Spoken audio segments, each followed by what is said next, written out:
Wait, you're a Bears fan and you're not subscribed to my channel?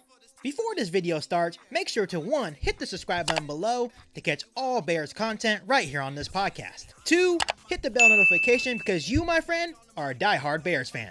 And 3. Like this video and tell all the Bears fans you know about the channel. Alright, that's better. Now that you're actually subscribed to the channel, make sure to bear down and enjoy this video. Now this is a podcast all about Bears. You either cheering for this team or just pulling your hair. I like to take a minute, just sit right back and tell you how I became the #1 Bears fan. That boy is Benny Hunter. Cake on the mic, cake on the mic, cake on the mic, cake on the mic. People, this the intro. Sacramento, California, born and raised. And Antelope is where I spend most of my days. You talk bad about my team, you must be a clown. This is Keek on the mic, so you know you better bear down. Bear down, bear down. So, Bears fans, after watching the introductory press conference for new GM Ryan Poles and head coach Matt Eberflus, I think the right words to use is cautiously optimistic. I think that's how most Bears fans are feeling at this moment, is cautiously optimistic about the new GM and head coach. And honestly, hearing what they had to say in the press conference is truly just a breath of fresh air. Their plans for their team, their plans to hopefully get the Chicago Bears in the right direction was truly a breath of fresh air, which is usually the case when a new regimen comes in and tries to fix the past mistakes from the old regimen. So I know a lot of Bears fans probably agree with me when I say it's truly a breath of fresh air to hear what they had to say in their press conference. But before I give my takeaways on this introductory press conference for Poles and Eberflus, I have to say this one thing from Ryan Poles. The one thing that he said that really got me pumped up is when he said this: "We're going to take the North and never giving it back." I absolutely love that. Will this actually happen? That remains to be seen. But you have to love the passion that Ryan Poles came with into this press conference. And something I also want to mention, that the emotion that he showed, you know, him getting emotional talking about this opportunity with the Chicago Bears truly got me pumped up as well, because it shows that he cares. He cares about getting the Chicago Bears back to a championship winning organization. And it's a huge opportunity for him, as the Chicago Bears is one of the founding franchises in the NFL. So it means a lot to him. You can tell by the press conference that this opportunity to get the Bears back to their winning ways and to a respected organization means a lot to him. So him showing those emotions was definitely cool to see while I was watching this press conference. So here are my takeaways. I'm going to give you guys 5 takeaways. And like always, comment down below in the comment section if you agree with my takeaways, or if you have any takeaways that you want to share with me from this introductory press conference from Ryan Poles and Matt Eberflus. So the first one, my first takeaway that I have from this press conference is that Matt Eberflus is the leader that the Bears needed this whole time. He mentioned in the press conference that he will not call the defense, and that will be the job of the defensive coordinator. He also said he is going to coach the entire team, not just one guy. The Bears have been desperate for that type of leadership for a long time. In terms of him not calling the defense, it brings me back to the Matt Nagy days, and it makes me wonder, Matt Nagy, why was it so hard for you to give up offensive play calling duties and just be the head coach and be that leader that the Chicago Bears needed you to be? And after listening to Matt Eberflus talk in this press conference, I come to the conclusion that Matt Nagy just wasn't that leader, right?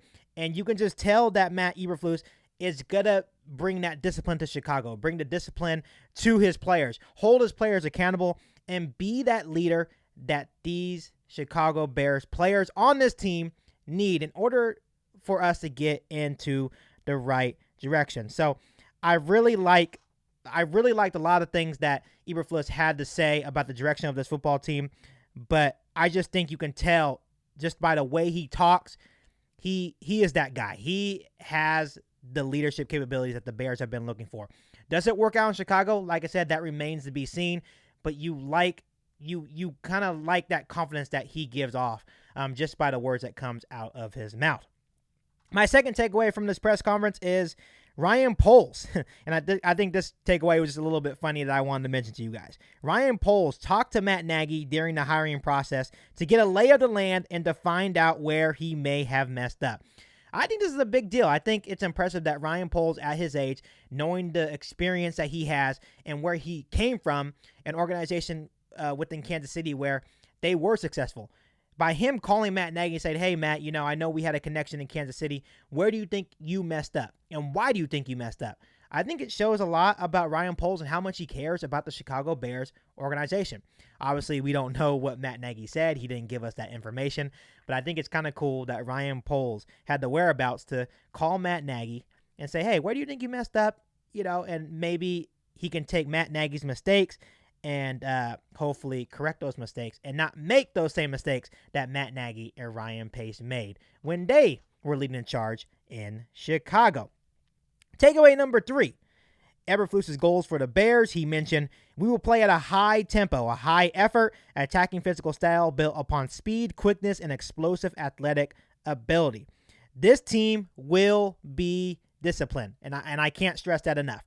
He has the leadership to lead a group of men, and I know that I sound like a broken record, but the McCaskies were looking for a leader of men, and I think they found their guy in Matt Eberflus. And he mentions many times that this is going to be effort. He's going to hold the players accountable, and you're going to see not only on the defensive side, but the offensive side of the ball, guys are going to be flying around. They're going to play hard. They're going to play with effort, right? They're going to respect their coach and all their coaches, and it's going to be because Matt Eberflus is going to instill this in his players. He also added a message to the players saying, get your track shoes on because we are running. So that tells you right there that he's going to be a run and gun type of football team, and he expects the most out of his players. And I feel like his leadership style and what he's going to bring to Chicago, he is going to get the most out of his players. All his players, not just one guy, but all of his players on the Chicago Bear roster. So you just have to love what he's going to bring to the table. And like I mentioned in my first takeaway, since he's not going to be calling the defensive plays, he will be able to survey everybody on the team and develop all the guys on the team. When Matt Nagy was the coach, right, he was calling offensive plays, right? So he didn't have time to try to develop guys, which I think that's why it failed. When you look at Matt Eberflus, right, he's going to have the time to just be the head coach and be a leader of men, and that's what the McCaskies were looking for. Takeaway number 4, Poles says that Bears will build through the draft, get young, fast, physical players, and be selective in free agency. And I feel like I like this takeaway because this is most NFL teams' plans, right?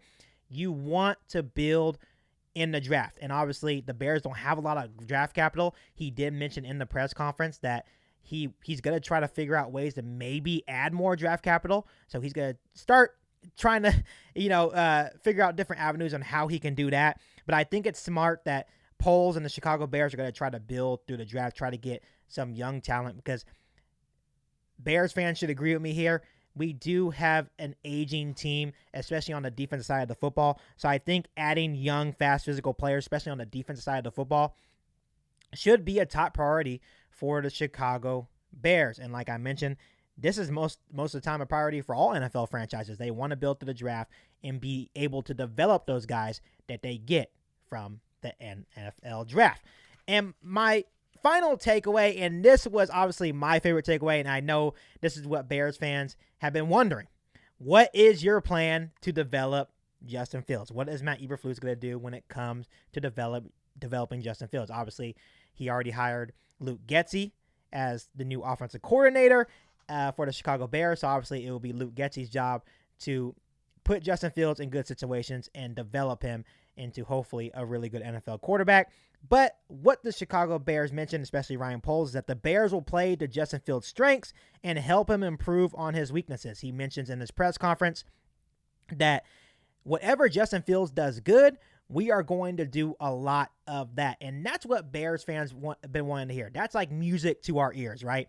Whatever Justin Fields does well, you need to do a lot of that and center the offense around Justin Fields in order to make him comfortable. So if he wants to do RPOs, do a lot of RPOs. If he wants to be rolled out, roll him out. If he wants to be in the pocket, put him in the pocket. But whatever you do, it needs to ensure that it's going to make Justin Fields comfortable. And by Ryan Poles bringing that up, that makes me really comfortable in the direction and the plan they have for Justin Fields. So Bears fans should be optimistic about this press conference. Obviously, it is the press conference. Obviously, they're going to say stuff to get the Bears fans pumped up, right? And it remains to be unseen. It remains to be seen if it actually works out between Poles and Eberflus as the new regiment here in Chicago. But we should be optimistic about the direction of this football team, right? And as a fan, personally, I'm excited to see what they're able to do as a tandem, because I was reading through a lot of comments of Bears fans, and I think I agree with this statement that these guys are football guys, and they just give you a lot of confidence. After listening to the press conference, I came out of it with a lot of confidence that they will be able to get the job done. So I'm excited to see where it goes from here, and hopefully they can get the Chicago Bears organization back to their winning ways and back to a respected organization within the NFL. So, like always, I'm going to ask you guys this. How do you guys feel about the direction of this football team with Ryan Poles and Matt Eberflus leading the way? Let me know down below in the comment section. But before I let you guys go, make sure you hit that subscribe button and the bell notification to get all Bears content around the podcast. Make sure you follow me on all my social media channels. Make sure you share this episode of Kick on the Mic with every single Bears fan you know. But other than that, I'll be back for all new Bears podcast right here on Kick on the Mic. Thanks, guys, and bear down. Riding with country bear. You ain't bout it, you ain't bout it, you ain't kick on the mic. You ain't bout it, you ain't bout it, you ain't kick on the mic. You can go and subscribe, cause I be on it right. You ain't bout it, you ain't bout it, you ain't kick on the mic.